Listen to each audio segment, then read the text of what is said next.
రాష్ట్రంలో జరిగిన మున్సిపల్ ఎన్నికల్లో బీఆర్ఎస్ మంచి ఫలితాలు సాధించిందని బీఆర్ఎస్ వర్కింగ్ ప్రెసిడెంట్ కేటీఆర్ అన్నారు. గత ఏడాది చివరిలో జరిగిన పంచాయతీ ఇప్పుడు జరిగిన మున్సిపల్ ఎన్నికల్లో మంచి ఫలితాలు రాబట్టామని అన్నారు.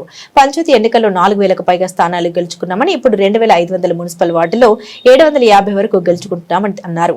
మొత్తంగా 30% పైగా సీట్లు గెలిచామని తెలిపారు. 116 మున్సిపాలిటీల్లో తాము సొంతంగా 15 నుండి 16 గెలుచుకున్నామని కేటీఆర్ వెల్లడించారు. బీఆర్ఎస్ కార్యకర్తలు, నాయకులు ఎన్నికల కోసం వీరోచిత పోరాటం చేశారని ప్రశంసించారు. ప్రజలు కూడా ధైర్యంగా బయటకు వచ్చి ఓటేశారని, కానీ కాంగ్రెస్ పార్టీ మోసంతో ఎక్కువ స్థానాలు గెలుచుకుంటుందని తెలిపారు. మున్సిపాలిటీలు మరియు కార్పొరేషన్లలో పట్టణాల్లో జరిగిన ఎన్నికల్లో చాలా వీరోచితంగా, చాలా బ్రహ్మాండంగా మరి పోరాటం చేసిన మా బీఆర్ఎస్ పార్టీ నాయకులకు, కార్యకర్తలకు పేరు పేరున సోషల్ మీడియాలో కూడా బ్రహ్మాండంగా పార్టీకి మద్దతుగా అండగా నిలబడ్డ మా తమ్ముళ్ళకి, మా చెల్లెలకి అందరికీ పేరు పేరున వారికి హృదయపూర్వకంగా ధన్యవాదాలు తెలియజేస్తూ, మరి రాష్ట్ర వ్యాప్తంగా నిజానికి అధికార పార్టీ ఎన్ని రకాలుగా ఈ ఎన్నికల్లో సామధాన భేద దండోపాయాలు ప్రయోగించే ప్రయత్నం చేసినా వారు స్పష్టంగా ప్రజల మనసు గెలుచుకోవడంలో విఫలమైనారు అని చెప్పుకోక తప్పదు. మరి సాధారణంగా ఎన్నికలు మీరు ముఖ్యంగా పంచాయతీ ఎన్నికలు కానీ మున్సిపల్ ఎన్నికలు కానీ చూస్తే అధికారంలో ఉన్న పార్టీకి ముఖ్యంగా ఇంకో 2-3 ఏళ్ళు ఉండే అవకాశం ఉన్నప్పుడు, అధికారంలో కొనసాగే అవకాశం ఉన్నప్పుడు మరి ఇది అధికార మార్పిడి కోసం జరిగేది కాదు కదా అనే ఆలోచన ఈ మధ్యన దేశవ్యాప్తంగా ప్రజల్లో కనబడుతూ ఉన్నది. కానీ దానికి భిన్నంగా తెలంగాణలో మీరు చూసినట్టయితే మొన్న పంచాయతీ ఎన్నికల్లో 2 ఏళ్ళు తిరగకముందే కాంగ్రెస్ పార్టీకి ప్రజలు బుద్ధి చెప్తూ దాదాపు 40% గ్రామ పంచాయతీలు బీఆర్ఎస్ పార్టీ కట్టబెట్టారు.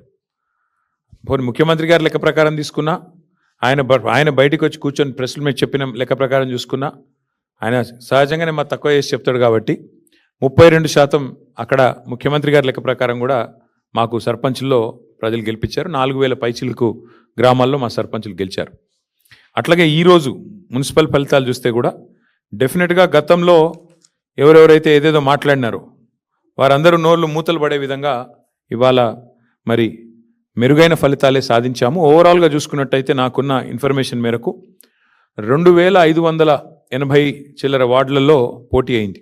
మొత్తం 117 మున్సిపాలిటీలు, కార్పొరేషన్ కలిపి 2580+ వార్డ్స్లో మరి ఎన్నిక జరిగితే బీఆర్ఎస్ నాకున్న ఈ నిమిషానికి ఉన్న రిపోర్ట్ ప్రకారం దాదాపు 730 దాకా మాకు ఇప్పటికే ఫలితాలు వచ్చినాయి. ఇంకొక 10-15 పెరిగితే పెరగవచ్చు. ఓవరాల్గా 740-750 దాకా వస్తాయి వార్డులు అనేది మా అంచనా. అంటే దాదాపుగా మీరు చూసుకున్నట్టయితే ఒక 30% పైగానే ఇక్కడ కూడా ఫలితాలు వచ్చినాయి. దానికంటే కూడా ముఖ్యంగా చాలా వీరోచితమైన పోరాటం. నిజంగా చెప్పాలంటే కొన్ని చోట్ల ఇవాళ అధికార పార్టీ తట్టుకోలేక ఇవాళ గద్వాలలో ఒక వార్డులో 4 సార్లు రీకౌంటింగ్ చేయించారు. అంటే కాంగ్రెస్ గెలిచేదాకా రీకౌంటింగ్ చేసి ఆఖరికి ఒక ఓటుతో గెలిచిందని చెప్పి అధికారులను అడ్డం పెట్టుకొని గద్వాలలో ఒక వార్డు నెగ్గే ప్రయత్నం చేసినారు. వర్ధనపేటలో ఈ నిమిషానికి మనం ఇక్కడ మాట్లాడుతున్నాం, అక్కడ ధర్నా నడుస్తుంది. మా కౌన్సిలర్లను ఎత్తుకొని పోయి గెలిచిన కాడ రీకౌంటింగ్ 4 సార్లు చేసి అక్కడ కూడా ఇదే ప్రయత్నం. చౌటుప్పల్లో ఇదే రకమైన ప్రయత్నం. అంటే అధికారులను, అధికార యంత్రాంగాన్ని, అధికార బలాన్ని అడ్డం పెట్టుకొని గెలిచినమా అంటే గెలిచినాం అనిపించుకోవడానికి సాంకేతికంగా నానా తంటాలు కాంగ్రెస్ పార్టీ పడతా ఉన్నది.